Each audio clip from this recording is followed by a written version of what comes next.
Внимание! Говорит Москва!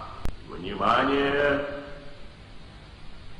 Говорит Москва! Внимание! Говорит Москва!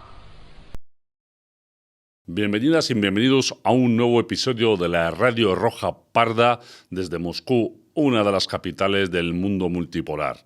Bueno, después de una pausa por causas un poco ajenas a mí, volvemos con un nuevo análisis de la actualidad, aunque bueno, hemos tenido más de una semana en lo que se nos ha acumulado las noticias y realmente todas no se pueden tratar porque no me da el tiempo y no sé si lo veríais, no sé si sería demasiado largo y aburrido.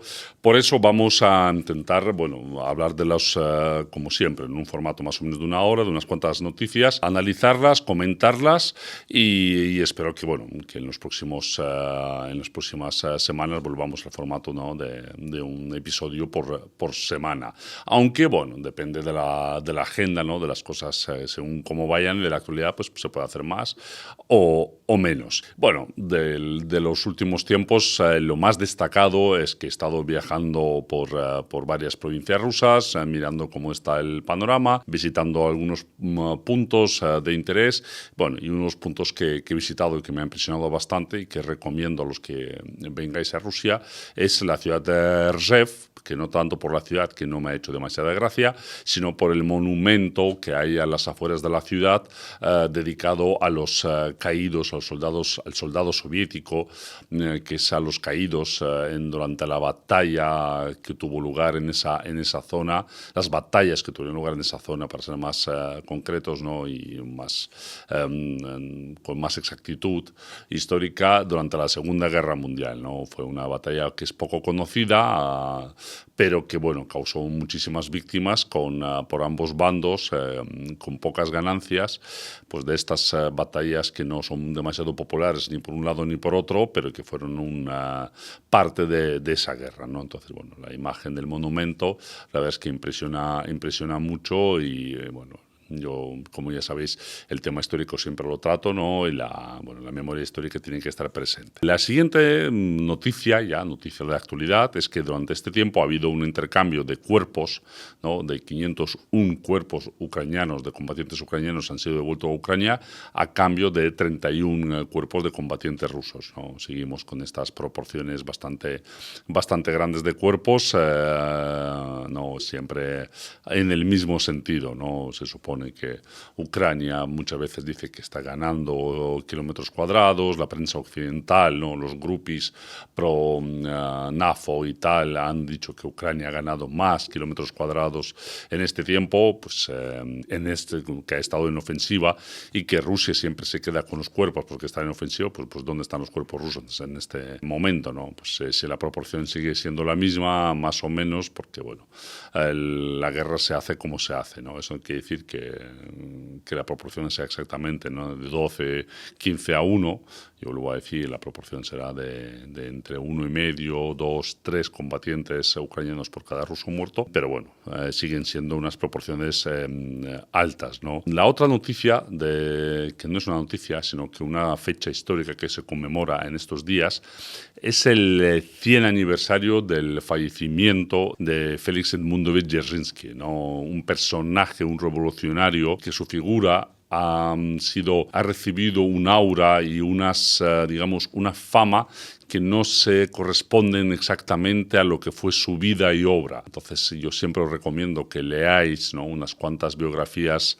de esta persona para que veáis, ¿no?, la realidad que está detrás de la figura histórica, que no se corresponde demasiado ¿no?, esta figura de carnicero que se nos vende, ¿no?, muchas veces se le ha tachado también falsamente de judío, ¿no?, los críticos, porque muchas veces veces lo confunden, por ejemplo, con Trotsky. Dzerzhinsky era un polaco, étnicamente polaco, nacido en el territorio que es actualmente, creo que es Bielorrusia, pero bueno, él vivió buena parte de sus primeros años en el territorio de la actual Polonia, Varsovia especialmente, ¿no? Desde muy joven se dedicó a la vida revolucionaria, a intentar cambiar el mundo a mejor, porque a eso se dedicó. Buena parte de los revolucionarios eran gente convencida que creían unos ideales comunistas,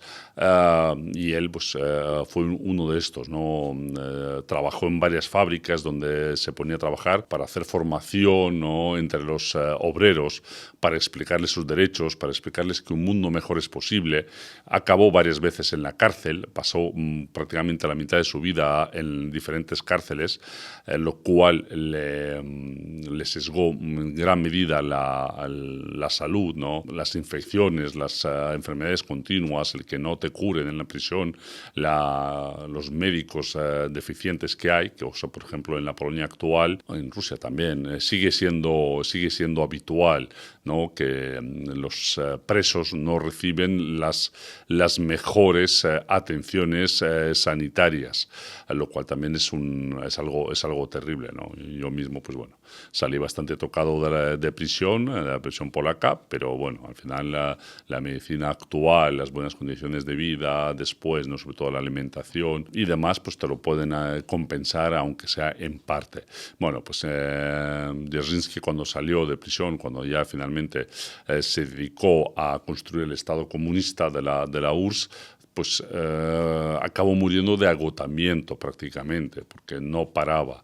Y si bien que se le conoce como el fundador, ¿no?, de los servicios de seguridad del Estado, ¿no?, la GPU, que se le llamaba en aquel entonces, ¿no?, que bueno, que no hay que confundir con el procesador, pero sino que es gestión política del Estado, ¿no?, que se llama en las siglas rusas Государственное политическое управление. Bueno, era el germen de lo que fue luego el KGB, de lo que es el FSB hoy en día, en el que se dedicaban a combatir a los enemigos del Estado soviético. Si veis la historia en aquel entonces, no se combatía a un enemigo cualquiera, sino que se combatía a un enemigo con el que se luchó durante la guerra civil, un enemigo muy fuerte, un enemigo altamente financiado desde Occidente, ¿no?, que vueltas da la vida, ¿no? Volvemos a estar en las mismas, con intervenciones extranjeras de británicos, japoneses, norteamericanos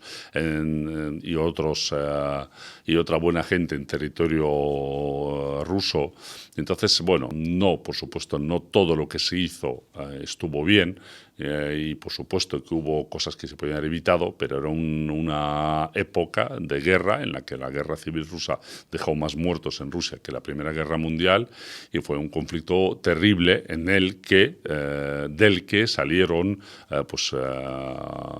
vencedores los comunistas, que también intentaban construir un Estado, ¿no?, ideológicamente, que con sus más y sus menos, pues fue un gran proyecto que acabó de manera precipitada en el 91, más por supuesto por errores internos y traiciones, que porque el proyecto no fuera viable. Bueno, pues esta es mi opinión. Por supuesto es discutible, cualquiera me la puede discutir, pero bueno, desde ya incluso viendo la historia, viendo las cifras, viendo la realidad, me mantengo en esta posición. Entonces, bueno, Dzerzhinsky también fue una persona que dedicó muchísimo tiempo y esfuerzo a los huérfanos que había provocado la Primera Guerra Mundial y la Guerra Civil, bastante más terrible aún en Rusia. Él fundó un montón de orfanatos, les dedicó tiempo y recursos, cosa que tampoco se le recuerda. No combatió especialmente la religión, aunque no era muy fan de ello, pero su hermana mayor, que eran polacos, por cierto, no eran judíos y eran católicos, su hermana mayor seguía yendo incluso entre guerras y después en la Polonia comunista, porque la hermana creo que falleció en 1960, seguía pidiendo rezos por su hermano, ¿no? Entonces, y las cartas que hay, se puede consultar las cartas que había entre los dos, la hermana siempre le hablaba de tema religioso. Si bien Dzerzhinsky no era tan ferviente como su hermana, sí tenía toques también desde la educación católica que le habían proporcionado. Él mismo permitió la salida de muchísimos, entre otras cosas, polacos, ¿no? Que no estaban de acuerdo en lo que estaba sucediendo en la URSS. Y bueno, entonces esta figura creo que hay que analizarla con más información fuera de los sesgos de la propaganda, ¿no? Del intentar destruir todo lo comunista, porque esto se hace, ¿por qué? Porque es la única, de momento, el único sistema que se ha mostrado viable y al cual el capitalismo ha intentado combatir y sigue combatiendo mucho peor que al nazismo, ¿no? Entre otras cosas, pues equiparando al comunismo, el nazismo, a Hitler, Stalin. Todo esto es una guerra ideológica que también en muchos países lo disfrazan de ideología, pero es rusofobia pura y dura. Dzerzhinsky era un polaco, Dzerzhinsky era comunista, Dzerzhinsky fue un intelectual y fue una persona también de acción, lo cual yo no puedo más que admirar, sobre todo si teniendo en cuenta la coyuntura, las dificultades por las que pasó, y no murió siendo un millonario, siendo un oligarca, murió como una persona del Estado sin demasiadas posesiones, ni dejó demasiado a sus descendientes, ¿no? Lo cual también se puede apreciar, ¿no? Como por ejemplo también pasó con Stalin. Ya las figuras posteriores, ¿no? De Brezhnev o Gorbachev ya no pueden decir lo mismo, pero bueno, ellos también llevaron al Estado soviético a ese fin abrupto que os comentaba. Entonces, bueno, 100 años por conmemorar. Yo personalmente soy favorable a que se devuelva la estatua de Dzerzhinsky a la plaza de Lubyanka en el centro de Moscú, y creo que todavía conmigo en vida esto sucederá, ¿no? Esta estatua se tiró en 1991 de una manera abrupta y sin una votación de ninguna clase entre los habitantes de Moscú, por elementos que llevaron al país prácticamente a la destrucción, ¿no? Y elementos que ahora los que siguen activos están, por supuesto, en Occidente y financiados desde ahí, pero bueno, de momento parece que no ha llegado el momento y a lo mejor no llega, porque yo creo que puede pasar, pero al final si la sociedad decide que no y hay más gente que se dice que opina que no debe volverse esta, pues no se devolverá. Pero creo que la justicia histórica poco a poco le va ganando el terreno a la propaganda antiestatal y rusófoba. Y eso que estamos hablando de un polaco, ¿eh? Bueno, comentado este momento histórico, que seguramente se podría ampliar muchísimo, se podría explicar mucho más, seguramente que he dejado con más preguntas que respuestas, ¿no? Sobre mi posición al respecto. Pero bueno, podéis comentarlo, siempre que sea de manera constructiva, ¿no? Todos los insultos y demás pues no nos aportan nada. Yo para insultar yo os digo que soy tan bueno como vosotros, o seguramente mejor, pero bueno, no, eso ya es otra cosa. Entonces podéis comentar, podéis hacer preguntas y podemos hablar de ello en otro momento, podemos hablar de ello vía comentarios, y pues esto, siempre bienvenidos vuestros comentarios, bueno, y por supuesto que os suscribáis, ¿no? Para que sepáis cuando salen nuevos vídeos, ya sea de este formato o de los directos que hacemos. Vale, volviendo un poco más a la actualidad, la crisis de la gasolina, tal como vino a Rusia, se ha ido. Hace ya un par de semanas quizás fue el punto álgido, ¿no? En el que incluso en Moscú, como ya comentaba, había problemas. En algunas gasolineras no había simplemente combustible, o no había todos los combustibles, había más o menos diésel casi siempre, pero la gasolina normal pues no había. Ahora ya la situación está mucho mejor en Moscú. En Moscú no hay colas, en Moscú ya no hay racionamiento, que ha habido racionamiento de 20, 30, 40 litros que he visto yo. En algunas gasolineras te echaban 2 veces 20, en algunas te echaban una vez, te decían que tenías que volver a salir con el coche y volver a entrar. Ha habido colas, ya en Moscú ya no hay nada de esto. en la mayoría de autopistas la situación se va solucionando y ya no hay casi nada de esto. Las peores era hacia el sur, desde Moscú hacia, digamos, en dirección a Rostov, ¿no? Que también es la carretera que lleva a la zona de la operación especial militar. Pues bueno, por ahí ya se ha solucionado prácticamente en todas partes. En Crimea la situación todavía no es buena. Ha mejorado, pero va mejorando cuando llega a cargamentos, luego empeora, luego va por zonas, en algunas zonas hay más, en otras hay menos. Entonces, bueno, ahí todavía no, la situación no se ha solucionado. Esta crisis seguramente no podemos hablar de que se haya pasado. En las provincias que yo he estado, por ejemplo, ¿no? Que son, pues esto, digamos, entre Moscú y San Petersburgo, entre Moscú y la frontera con Bielorrusia, la situación nunca ha sido dramática de lo que yo he visto. Gasolina había, pero sí que es verdad que a veces había que esperar un tiempo. Yo, por ejemplo, he hecho colas creo que de 15 minutos y de 20. Ha habido gente que ha llegado a hacer colas incluso de 2 horas. También ha habido gasolineras, yo las he visto, en que han doblado el precio de la gasolina. Esto en un momento dado, si vas muy apurado, te puedes sacar de esto, pero bueno, las autoridades han tomado cartas en el asunto y yo entonces gasolineras de este tipo habré visto, será cada décima o cada octava, ¿no? Es decir, el porcentaje es pequeño, pero ha habido y han tenido clientes. Es verdad que poco, ahí nunca había colas. La gente no quería pagar ese dinero, pero bueno, la gente también lo denunciaba. Pero bueno, esta es una crisis que ya os digo, tal y como llegó, se fue. En Occidente supongo que no sé si los medios lo explicarán, que este punto, ¿no? de Rusia se está cayendo, el país gasolinera que no tiene gasolina, etcétera, etcétera, pues ya no es muy actual, ¿no? Pero para desgracia, supongo, de los expertitos occidentales sobre Rusia, pues bueno, pues tendrán que buscarse ahora alguna chorradita más, porque bueno, esto ya os digo que ya ha pasado, porque también es el punto álgido que se da todos los veranos de gente que se va de vacaciones, de gente que se mueve más porque se va a las residencias de afuera de la ciudad muchos días, los trabajos agrícolas, más este año los ataques, que también han quitado un porcentaje, ¿no? En algún momento álgido entre un 10 y el 15% por unos pocos días, pero claro, todo esto se resuelve.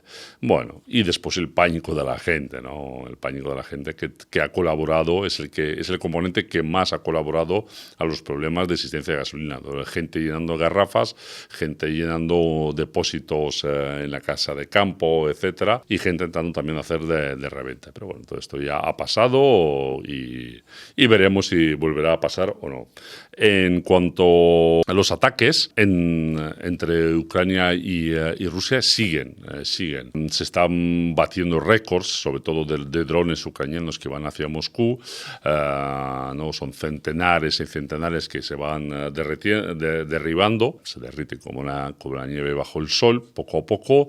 Y de momento, en los últimos días, incluso semanas, a Moscú prácticamente no ha llegado. A las afueras alguna cosa ha caído. Esto no significa que para cuando salga este vídeo no a lo mejor ha llegado algún dron en las afueras, no en las extrarradios de la ciudad, ha caído y demás.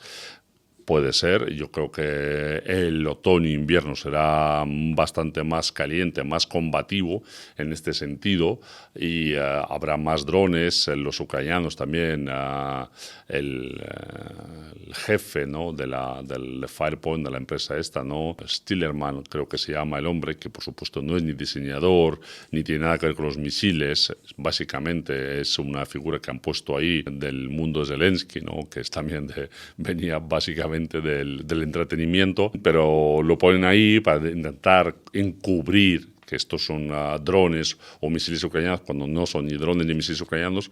Se sabe estupendamente, si queréis podemos hablar de otro momento de ello, ¿no? De dónde salen los misiles Firepoint, de dónde salen los drones, son diseños occidentales, británicos e ingleses, que se producen en Gran Bretaña, en Inglaterra, en Gran Bretaña, Francia y otros países, como Dinamarca, también algunos componentes, seguramente los bálticos, Polonia, y que se ensamblan en el último momento en Ucrania para ser lanzados. Entonces, bueno, esto es aquello de tirar la piedra y esconder la mano que se hace, pero bueno, es bastante cutre desde el punto de vista que se sabe perfectamente, porque estos diseños los han enseñado en algunos, como los Fireport, los misiles, en una exposición, ¿no? Que era un diseño británico con los árabes. Si no me falla la memoria, bueno, ya pondré por aquí el dato correcto. Entonces, bueno, los ataques siguen de drones, los ataques rusos también siguen y son algo más efectivos porque se utilizan misiles balísticos, ¿no? Y donde la prensa occidental al principio reía mucho, ¿no? Con estos incendios a las afueras de Moscú, pero cuando pasa en Kiev, donde se atacan instalaciones militares o de doble uso, donde se montan los drones, donde se almacenan los drones, ¿no? Como los almacenes de Nova Pochta, que muchísimas veces se han utilizado sus camiones para transportar blindados, sus instalaciones para almacenar drones, cosa que ellos no esconden muchas veces, incluso se alardean de ello. Bueno, los ucranianos también han intentado hacer lo mismo, han atacado unos almacenes de Walberis, que vendría a ser como una especie de Amazon ruso, ¿no? Porque hay varias empresas, ¿no? En Rusia que hacen como las funciones, ¿no? de gran tienda online, que son Ozon, Walberis, el Yandex Market y alguna y más pequeña, pero bueno, Walberis seguramente es una de las más destacadas. Pues han atacado unos almacenes de ellos, han quemado, que es mercancía puramente civil, cosa que, bueno, Walberis nunca se ha visto en estas tesituras de que se haya utilizado para fines militares, porque bueno, la infraestructura en Rusia no está tan afectada como en Ucrania por los ataques, con lo cual los militares tienen sus propias líneas logísticas, no necesitan utilizarlas privadas, ¿no? Y esconderse de esa manera, no camuflándose de civiles. Entonces eso es una pequeña diferencia que supongo que tampoco explicarán, porque siempre dicen lo mismo, ¿no? Que es Rusia ataca solo objetivos civiles, Ucrania solo ataca objetivos militares, cuando la situación es totalmente a la contraria, y esto se puede ver con los datos, ¿no? de qué es lo que ataca Rusia, qué es lo que ataca Ucrania, y la mayoría de los ataques en suelo ucraniano, que suelen tener víctimas, suelen ser los propios misiles antiaéreos que fallan, aunque por supuesto también hay veces que los ataques provocan muertos civiles, ¿no? Por desgracia, en ambos bandos. Igual que en el almacén de Walberis en Rusia han muerto varios trabajadores. Supongo que a los ucranianos quemar a esos trabajadores pues no entraba en sus planes, pero bueno, lo han hecho y han atacado pues unos almacenes que no sé si también seguramente forma parte de esta cosa que tienen de que como en el frente no pueden hacer gran cosa, intentan presionar a la sociedad de otra manera. Entonces, según supongo que su estadística o su razonamiento, el atacar estos almacenes, que los rusos durante unos cuantos días en algunos sitios no reciban los productos que han pedido, yo que sé, la batimanta, el iPad o unos patines nuevos, pues va a hacer a los rusos que se pongan en contra del gobierno. Es pues una de estas teorías ridículas. Eso sí, si era por hacer un incendio y que se viera así el fueguecito grande y tal, pues sí, esto sí lo han conseguido unas cuantas veces. Entonces tiran mucho de eso, ¿no? Las campañas mediáticas occidentales, los medios occidentales, para mostrar que Ucrania va bien, Ucrania está ganando, la financiación funciona, y todo esto sirve de algo. Pero bueno, yo vuelvo a decir, yo creo que es ante todo más intentar hacer un golpe mediático que la realidad. En Rusia, el Ministerio de Defensa que también a veces comete errores y a veces da unos datos que no son 100% correctos, pero bueno, a grandes rasgos sí proporciona información de qué ha atacado, por qué lo ha atacado, qué centros logísticos, dónde se montaban drones, dónde se almacenaban misiles, dónde se hacía producción militar, etcétera. Entonces, todo esto el que tenga interés puede consultar todas estas informaciones. Luego, no tiene por qué creer al Ministerio de Defensa ruso, puede ir y mirar ¿no? qué dicen los ucranianos, y después puede ir y mirar las fotos que suelen publicar los ucranianos, ¿no? como estas, en las que se ve ¿no? que está el sitio, por ejemplo, bombardeado de Nova Puesta, pues tenía drones, ¿no? También se puede ver las imágenes de camiones de Nova Puesta que transportan blindados desde la frontera, camuflados, ¿no? Supongo que estarán camuflados de unos boyicaos o lo que sea, ¿no? Pero bueno, lo de siempre, es una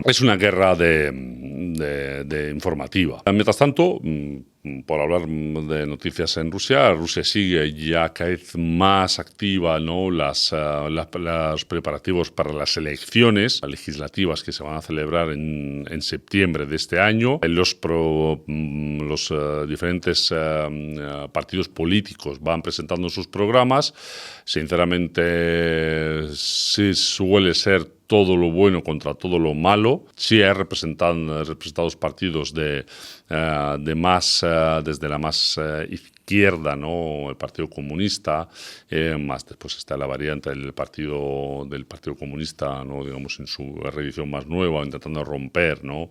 con el Partido Comunista clásico. El Partido Comunista ya ha dicho, ¿no? Su líder, Zhuganov, que si están pensando que el Estado podría quitarle parte de los ahorros a los rusos para autofinanciarse, cosa que ha provocado críticas, etcétera. Bueno, yo creo que las elecciones cuando hay crisis de este tipo, ¿no?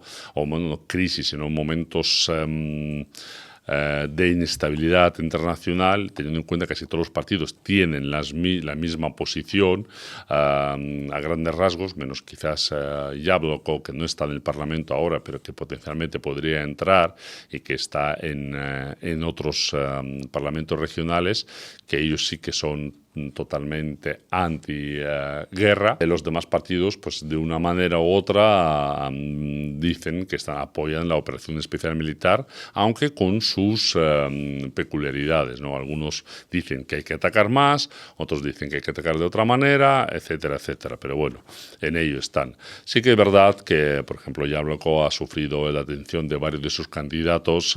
No voy a decir que por las elecciones, sino puede ser que en algunos casos coincida con las elecciones, porque ellos se vuelven más activos en lo mediático, pero bueno, han violado la legislación, ya sea por distribuir informaciones falsas sobre las Fuerzas Armadas rusas, ya sea por ocultar financiación extranjera, que muchos la han tenido, ¿no? Como Boris Nadezhdin, uno de los que intentó ir para candidato alternativo a la presidencia en Rusia, pero que él ya ha reconocido que en los años 90 tuvo financiación de Soros, lo cual también le ha valido para ser declarado agente extranjero, ¿no? Que es todo aquel que tiene financiación extranjera, que es una ley bastante similar a la que introdujo Estados Unidos hace bastante tiempo, ¿no? Y que, bueno, Estados Unidos tiene derecho a hacerlo. Tú no puedes participar en la vida pública de Estados Unidos si tienes financiación extranjera, pero en Rusia se ve que sí, que por cierto se cumplen este año, ¿no?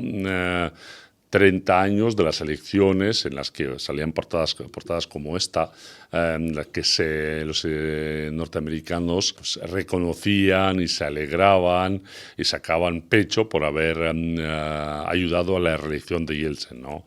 Una reelección que si no fuera por el dinero norteamericano en aquel momento no hubiera sido posible y hubiera ganado los comunistas, ¿no? Con Zhuganov, pero bueno, esto no pasó porque hubo injerencia total en las elecciones rusas, pero bueno, lo de siempre, ellos pueden hacerlo, los demás no pueden hacerlo, entonces bueno, son los dobles estándares de siempre. Yo voy a hablaros de las elecciones en las siguientes semanas, las comentaremos más, si queréis, si os interesa, podemos hablar de los principales partidos, sus diferencias y qué podemos esperar de ellos en las elecciones, si es que os interesa. Podemos hablar, ¿no? del Estado, ¿no? Y cómo cuida, ¿no? de manera muy celosa a estas elecciones, intentando también, en algunos casos como con los comunistas, ¿no?, intentar apartar o crearle problemas a los candidatos que son candidatos opositores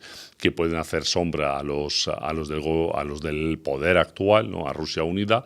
Pero bueno, esto, si os interesa, podemos hablar de ello, porque todo ello está, no es ningún secreto, y podemos hablar de ello, guste a quien guste o a quien no, porque hay cosas que no siempre van del todo bien o ideales en Rusia, donde se celebran elecciones, cosa que la propia Ucrania, muy democrática, etcétera, de esto ni se sabe, ni se oye, ni se va a hacer. De otras noticias, algo más tecnológicas, es que el Bureau 1440, que es la empresa, ¿no?, la empresa tecnológica, o no empresa, sino es más bien estatal, sino la empresa tecnológica o la empresa experimental, ¿no?, el centro experimental también, aunque no acaba de ser exactamente ni uno ni lo otro, es que estoy buscando cómo definirlo exactamente, pero tampoco, como no he visto sus estatutos, tampoco me voy a mentir.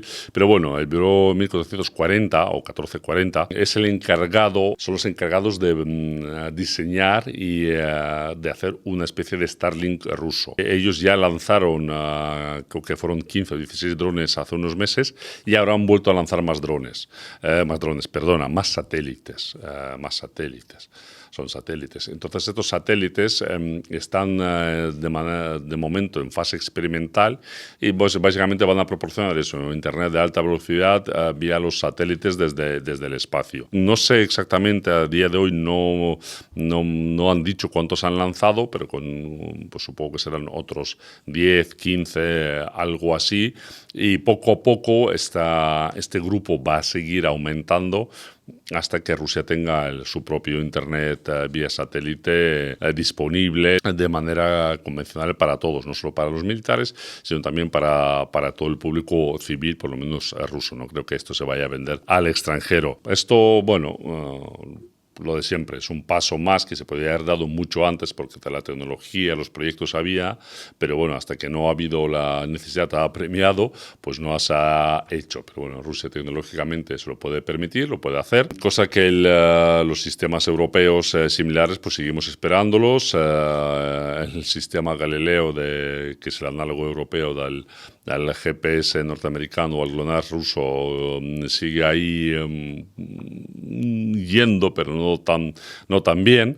Entonces, soberanía tecnológica, soberanía informática, soberanía informativa, todo esto es soberanía tecnológica. Al final, pues esto es un paso más, ¿no?, que no creo que pare con el fin de la operación especial militar, igual que hay unos programas militares que seguramente se congelen o recibirán mucha menos financiación.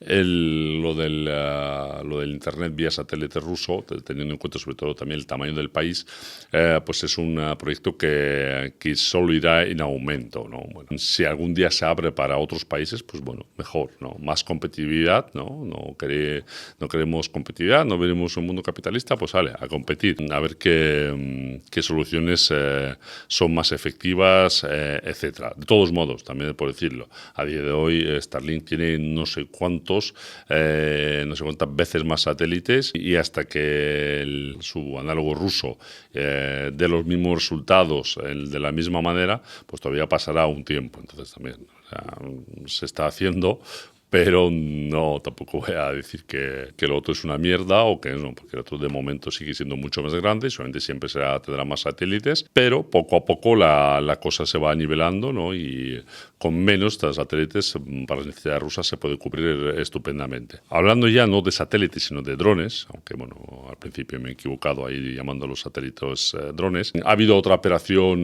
de los servicios secretos ucranianos en suelo ruso, en varias regiones, intentado emular lo que hicieron el año pasado con el ataque a algunas bases rusas, destruyeron algún avión, tanto algún avión operativo como aviones que están en almacenamiento. Esta vez los servicios de seguridad han estado más atentos y han impedido que se produzca este ataque, desmantelando, ¿no?, varios puntos donde había drones, arrestando a varias personas. La lástima en estos casos es que algunos de los arrestados son adolescentes que por muy poco dinero se meten en asuntos que no acaban de controlar muy bien, que no saben a qué se dedican, a veces incluso los utilizan de manera inconsciente comprando tarjetas SIM y todo esto para proporcionar la comunicación a los drones, y bueno, estos adolescentes son los que la verdad son las víctimas colaterales que más pena me dan. Una vez que el ataque no se ha producido, no ha muerto nadie, entonces bueno, porque se enfrentan a grandes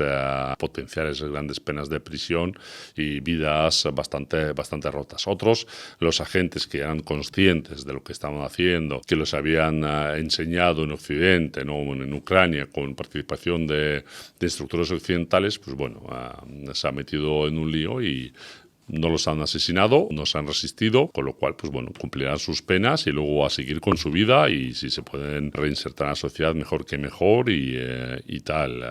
Si al final los intercambian los ucranianos, que los ucranianos no suelen intercambiar a nadie esta gente, pues también sería un paso para ellos. Pero bueno, ha habido esto, se ha dado otro intento de operación ucraniana de ataque a diferentes objetivos con drones desde dentro de Rusia, pero bueno, los servicios de seguridad rusas lo han desmantelado. Cambios en el gobierno ucraniano, se ha cambiado el primer ministro, pero bueno, se ha cambiado a más ministros, podéis ver la lista entera en internet, que sinceramente a mí, por mucho que cambies de lugar, las camas en el burdel sigue siendo un burdel. Entonces esto no afecta a nada más allá de intrigas de Palacete dentro de Ucrania. Quizás lo más llamativo o lo que más ruido ha provocado es el cambio del ministro de Defensa, ¿no? Han cambiado a Fedorov, que es un apellido ruso además, este joven promesa, tal, ¿no?, amante de los drones, que estaba proporcionándole a Rusia,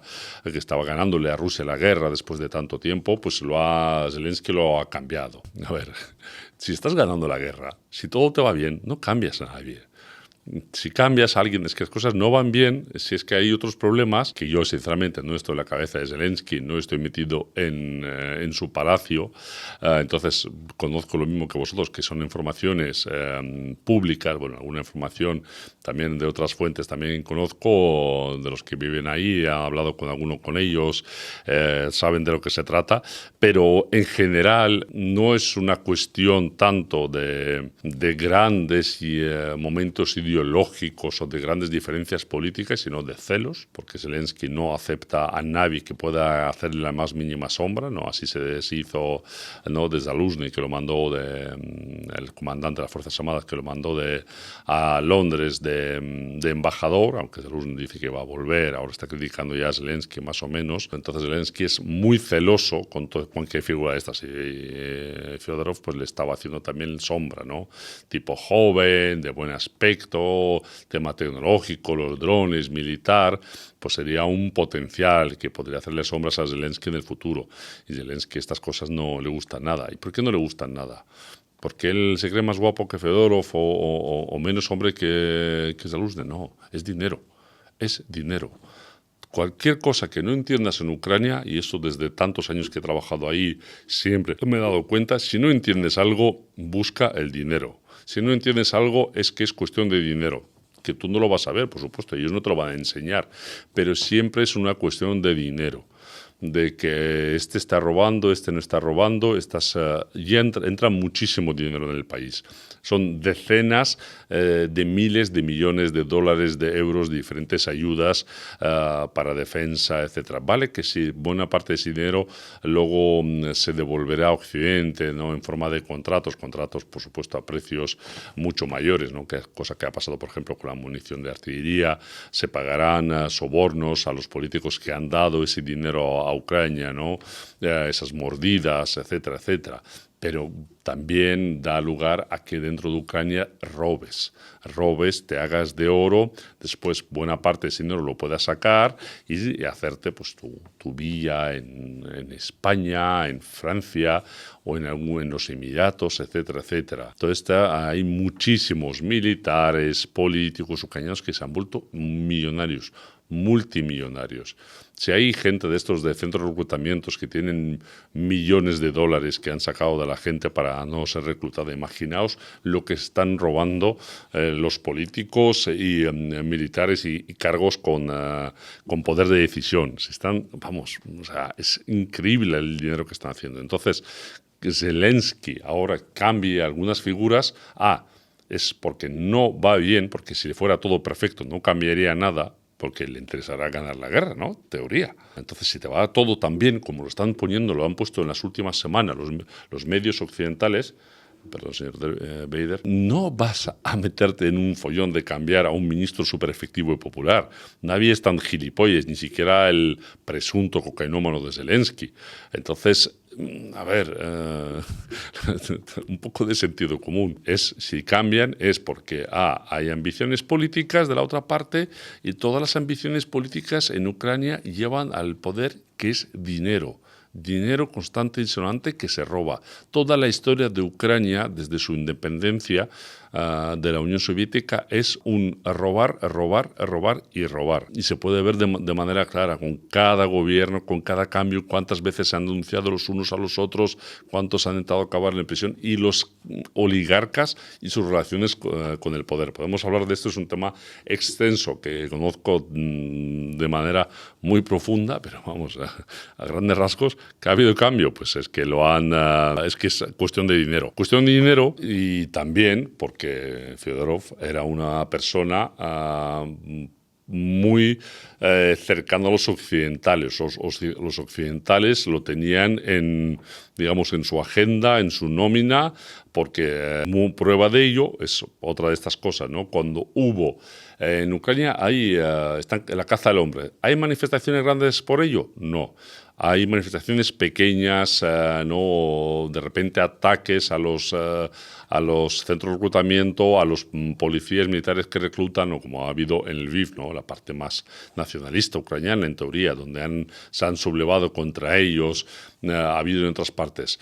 ¿Pero hay grandes manifestaciones permitidas por las autoridades? No. ¿Cuándo ha habido grandes manifestaciones permitidas por las autoridades? Cuando Zelensky ha intentado desmantelar los órganos anticorrupción, que están controlados por los occidentales, europeos y sobre todo estadounidenses, y no le han permitido, han sacado a la gente joven, ¿no? El Maidán de siempre, ¿no? Con sus cartoncitos, ¿no? Con sus eslóganes y sus sonrisitas, estar a la calle, hablando abiertamente contra Zelensky, criticándolo, insultándolo, cosa que no le permiten hacer a nadie, pero ellos sí. Y ahora exactamente la misma gente, el mismo escenario ha salido por el ministro de Defensa, solo que esta vez Zelensky parece no dar marcha atrás, porque bueno, también el caso no es tan flagrante. Además dice que va a mantener al exministro, lo va a mantener en su equipo, etcétera, etcétera, etcétera. Bueno, todavía habrá que ver cómo transcurre esto, si Zelensky da marcha atrás, si es que hay algún cambio más, si le da un buen puesto al exministro de Defensa, Fedorov, en otras, en otro área o lo que sea, ¿no? Por ejemplo, con el que era el jefe de los servicios secretos, Budanov, que también era muy popular, pues Zelensky lo ha cogido de su aliado y lo ha nombrado jefe de su administración presidencial. Entonces, a ver si va a hacer lo mismo con este o qué. Entonces, habrá que ver, ¿no? Pero lo del mini Maidán y demás, pues le muestra mucho las orejas del lobo, ¿no? Vemos por dónde va. Otra de las teorías, que no es una u otra, yo creo que hay que ir sumándolas, es todas en conjunto, es que el ministro de Defensa se llevaba bastante mal con Syrskyi, el comandante de las Fuerzas Armadas. Syrskyi, que es una figura totalmente controlada por Zelensky, y precisamente Zelensky cambió a Zaluzhny por Syrskyi, por ser una figura de mucho más fácil manipulación, ¿no? Syrskyi, que era este hombre, yo personalmente lo vi en el 2014 en Krematorsk, cuando empezaba la operación antiterrorista, como llamaron la intervención militar ucraniana en el Donbass, ¿no? Para intentar aniquilar, hacer una limpieza étnica de la población prorrusa y rusoparlante. Este hombre en aquel entonces se mostró como bastante incapaz, pero poco a poco ha ido creciendo en las estructuras militares ucranianas y hasta llegar a convertirse en el comandante en jefe de las Fuerzas Armadas ucranianas que están combatiendo, ¿no? Contra las fuerzas rusas. Según se comenta, por lo que vuelvo a decir, yo no estoy en sus cabezas, es que si bien Fedorov quería llevar la guerra más bien, y lo que decía también últimamente Zelensky, al aire, e intentar hacer esta estrategia de drones, misiles y el frente más o menos, no olvidarlo, pero dejarlo ahí como a ver que se haga lo que se pueda, Syrskyi es más favorable a reclutar más, a seguir reclutando y a prestarle atención al frente. No tiene recursos para llevar una guerra sostenida de drones y en el frente. En el frente el mayor problema que tiene es que no hay personal. Por eso Fedorov quería traer en sus planes, ¿no?, muchísimos más extranjeros para que combatan por Ucrania, ¿no? Él mismo lo ha publicado, no es una invención mía, ¿no? Y he hablado de ello, de que querían que hasta el 50% de las tropas de asalto o infantería más bien infantería fueran extranjeros, ¿no?, pagados con ese dinerito de los, sobre todo los europeos, cosa que no es muy realista. Syrskyi lo sabe. Entonces Syrskyi lo que dice es que hay que tomar medidas poco populares para Zelensky, que es cazar aún más personas y sobre todo devolver a los ucranianos que están en otros países, ¿no?, cosa que también se están moviendo hacia ahí los países occidentales, ¿no? No están dando ya más visados, ¿no?, de estos humanitarios a los hombres en edad de combatir. Y también Syrskyi dice que hay que reclutar a los jóvenes, ¿no?, entre 18 y 21 años o 22, cosa que por ahora Zelensky estaba guardando, estaba intentando guardar ese futuro de la nación ucraniana, pero no hay. El frente se les está cayendo, entonces necesitan hacerlo. La estrategia de Fedorov con los drones ha dado unas cuantas momentos buenos, ¿no?, para los medios occidentales, ha creado problemas logísticos en el corredor hacia Crimea, han atacado algunas cosas a las afueras de Moscú, pero no ha ido más. Esto no interviene para nada en el esfuerzo militar ruso, ¿no? Las fuerzas rusas siguen avanzando, los aviones siguen volando, las bombas siguen cayendo, etcétera. Y la sociedad rusa no se subleva por muchos ataques de drones que hay. Es más ataques, la sociedad está más comprometida con el gobierno, incluso los que no eran tan favorables a ello, ¿no? Entonces la sociedad, yo sinceramente con todos los que hablo, bueno, no con todos, pero buena parte de los que hablo, que se expresan, muchos piden aún más mano dura. Le hace como no tomar una postura como la de Irán ante Estados Unidos. Entonces, bueno, tienen esta lucha interna en Ucrania, ¿no?, por decidir hacia dónde tiran, y sobre todo, lo vuelvo a decir, y también en buena parte por el dinero que con todo esto se puede ganar. Veremos qué acaba, si los dos son destituidos al final y el ministro de Defensa y el comandante en jefe. De momento ha caído el ministro de Defensa, pero el comandante en jefe sigue ahí y habrá que ver si lo cambian o no. A lo mejor cuando salga este vídeo lo han cambiado ya los dos o han dado marcha atrás con Fedorov. Vamos a ver, vamos a seguir, ¿no? Esto es como un poco, ¿no?, como el meme ese de los Simpsons, ¿no?, de vamos a seguir con esos dos monos con cuchillo luchando y nosotros mirándolo. Otra noticia es que de los últimos tiempos ha muerto Lindsey Graham, ¿no?, ese político estadounidense rusófobo que al final se ha ido a reunir con John McCain, otro rusófobo ex militar también que falleció, ¿no? Así que el gran Vladimir Kara-Murza no es pseudo opositor ruso, que ni es ruso, ni es opositor, ni es político, porque nunca ha participado en la vida política rusa, porque no puede presentarse a las elecciones Vladimir Kara-Murza en Rusia porque tiene pasaporte británico. Pues se ha ido reuniendo con todos ellos y ha ido acabando con ellos, ¿no? Con lo cual, bien hecho, Vlad, eres un grande, otro rusófobo más que se ha ido, ¿no? no puedo decir otra cosa porque este hombre llamaba a matar a los rusos, etcétera, etcétera. Entonces, que haya fallecido de manera tan sorpresiva, sus propios groupies que dependían de la afición de él ya han acusado de manera así un poquito directa o semidirecta a los rusos que ¡ay, qué muerte más extraña! ¿Qué vamos a decirle? Pues bueno, pues un capullo de estos que no está, que quería que matar rusos, que decía que él no podía permitirse morir ahora, pues ha fallecido y anda que le den, como se dice, el frente. Bueno, Rusia ya controla Konstantinovka de manera bastante estable, está llegando a Druzhkovka, Slaviansk, Kramatorsk, no se está cerrando los brazos sobre esta última gran fortaleza del Donbass, que ya bien este año o a principios como muy tarde del año siguiente caerá, ¿no? Y una vez que caiga, pues veremos hacia dónde se van las fuerzas rusas después. Poco a poco, paso a paso, pero ya vuelvo a decir, ¿no? Siempre potencia de fuego, de artillería, de aviones, pues va haciendo su efecto. Ha habido un momento gracioso, ¿no? de los ucranianos que han mandado unas tropas, ¿no? a sus tropas de TikTok a hacer, ¿no? a enseñar las banderas ucranianas en Konstantinovka con el retrato de Zelensky y de Syrskyi, con tanto éxito que a las pocas horas esos tipos que han hecho ese vídeo, ¿no? de Konstantinovka siendo ucraniana,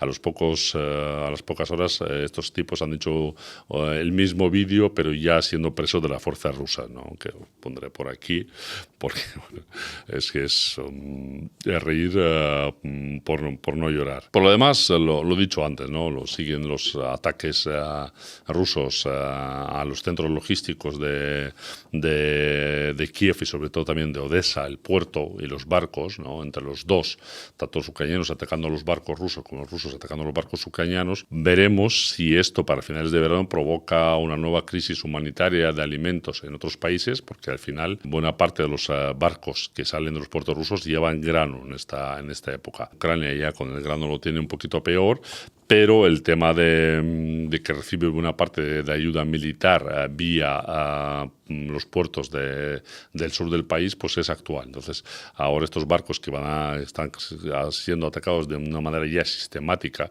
que también al quinto año de la operación especial que se está haciendo ahora, pues bueno, muestra que ya no hay líneas rojas de casi ninguna clase y bueno, las que hay se seguirán violando, etcétera, etcétera. Y ya rapidito, Polonia que sigue, ¿no? haciendo este meme realidad.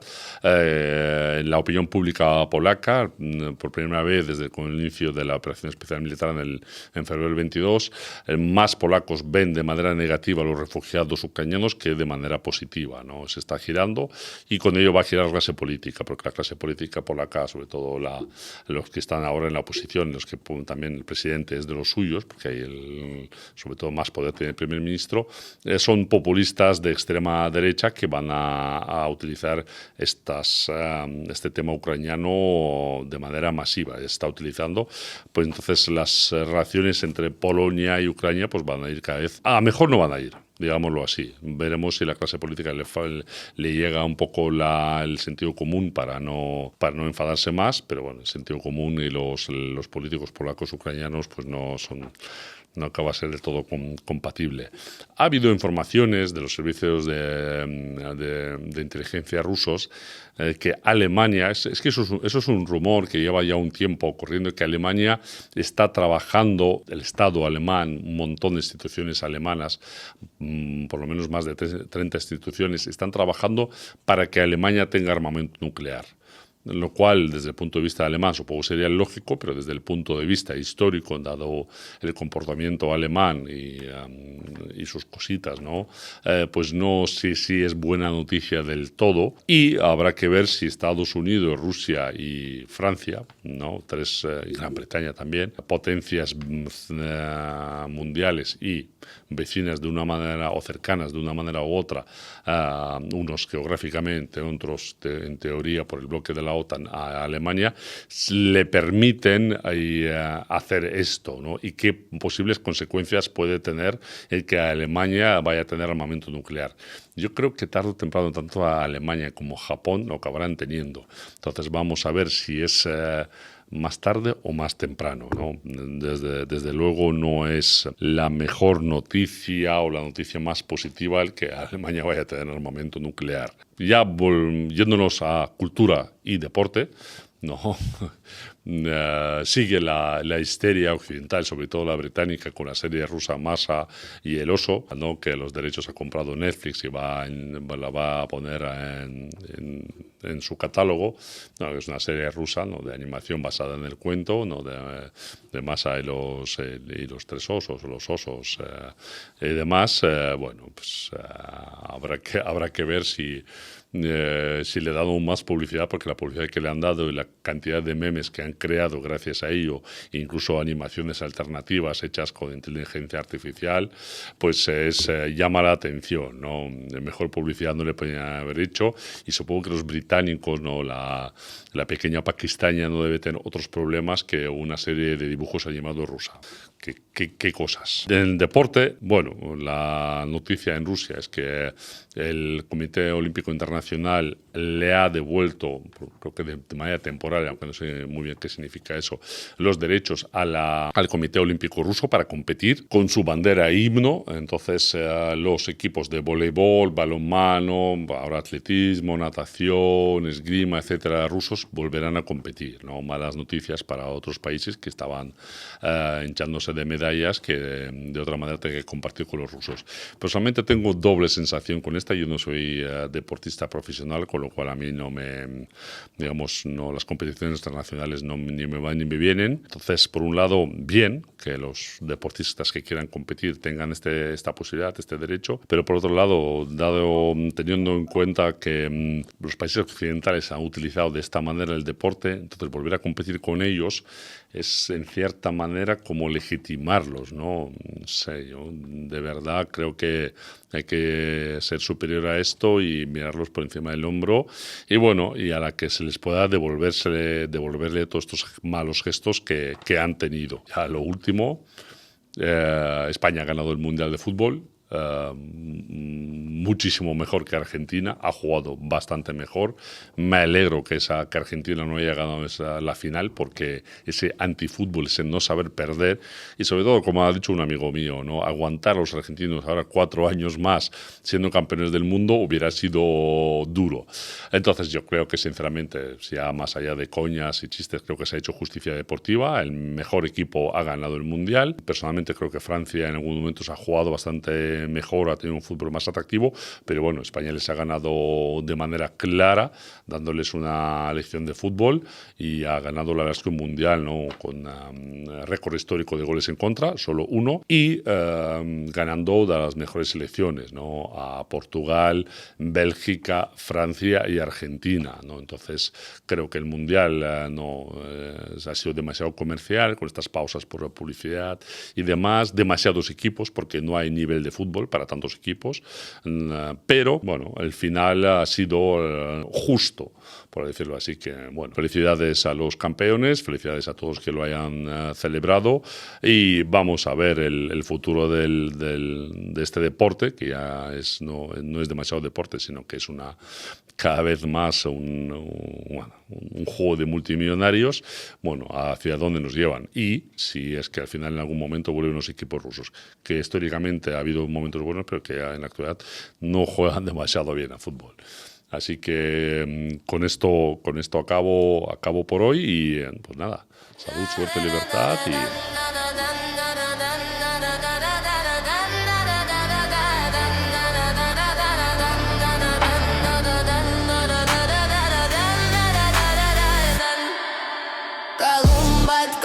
Смертельное окно мы закрываем его, нахуй нам тут дует. Если ты с мечом придешь в мой дом, он пронзит тебя волею суды. Ты не патриот, ты потребитель, не обманешь ты горящие